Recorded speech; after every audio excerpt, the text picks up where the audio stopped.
Continuando o nosso curso sobre procedimento comum, depois de muito tempo, né, aqui no canal do professor Vinícius Lemos, é importante com que a gente volte. Eu já fiz os vídeos até audiência de conciliação e mediação, e o vídeo de hoje é sobre o início da fase postulatória em relação à defesa.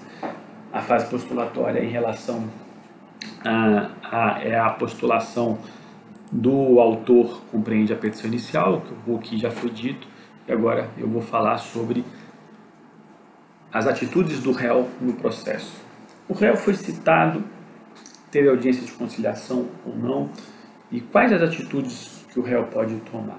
Num primeiro momento, a gente vai poder entender, e vai ser quase que automaticizado, que vai ter esse pensamento de que o réu pode contestar, o réu pode se defender, né? Então, essa é a própria questão. O réu vai se defender, é isso que ele pode fazer? Naturalmente, pensando numa litigiosidade, numa visão conflituosa, o réu pode se defender, óbvio que ele pode se defender. Isso é um aspecto constitucional, devido processo legal, ampla defesa, contraditório e tudo mais. Mas essa é uma das possibilidades que o réu pode fazer no processo, né? Primeiramente, no aspecto formal,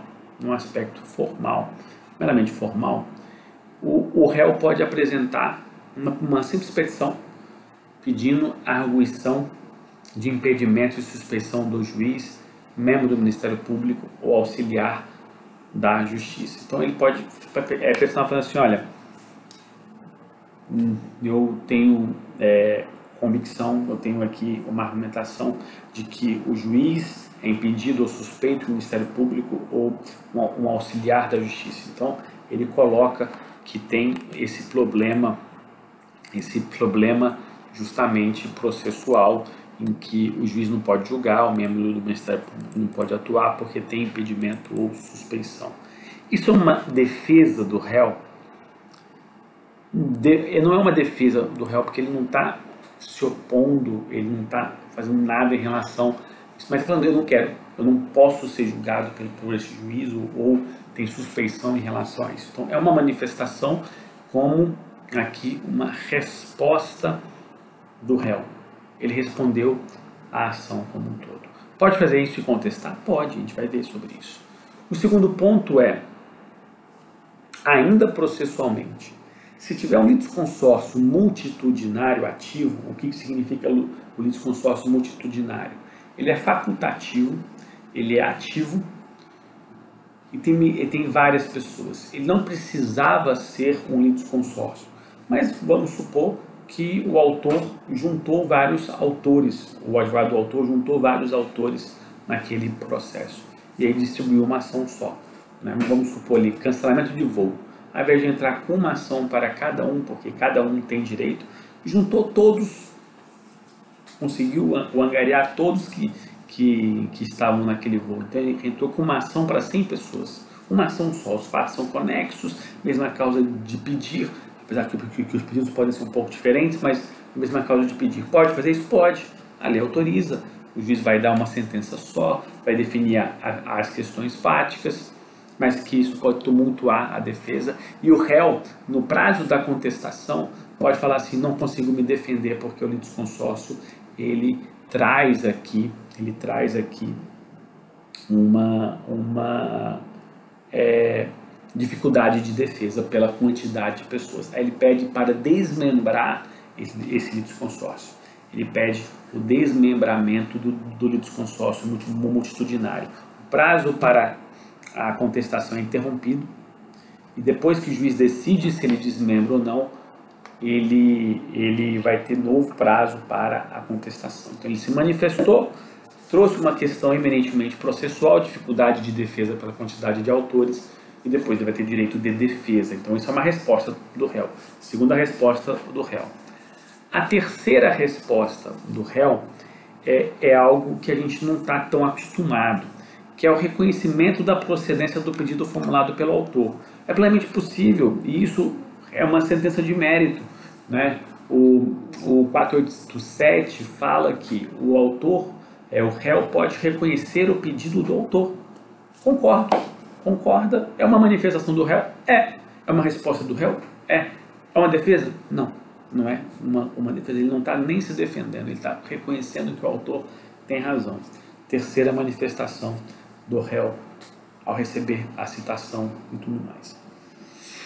Quarta manifestação do réu, e aí a mais comum, né? A mais comum é a contestação. Ele vai se opor parcialmente ou totalmente, ele vai apresentar uma defesa contestando os argumentos do autor, fáticos ou jurídicos, ou fáticos e jurídicos aqui.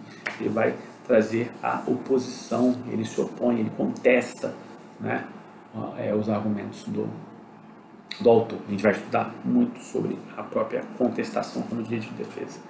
Depois tem a reconvenção. A reconvenção não é a contestação é uma atitude passiva, ele se defende. Na reconvenção ele contra-ataca, ele fala, tudo bem, eu vou me defender na contestação, ou nem precisa se defender na contestação, mas ele vai reconvir, vai apresentar a reconvenção, eu tenho uma ação, eu réu, tenho uma ação contra o autor. Então ele inverte nesse ponto, é o polo do processo, e ele contra-ataca, né? Então isso é uma outra atitude, ninguém é obrigado a reconvir. Eu posso até ter uma ação para entrar contra o autor, mas eu não sou obrigado a entrar nessa ação, posso nem entrar com a ação. Então difere da contestação. E a última possibilidade é a inércia, ou o que a gente chama de contumácia, né? O autor fica, o réu fica sem fazer nada. O réu fica sem fazer nada, isso também é um ato processual, é um ato fato processual.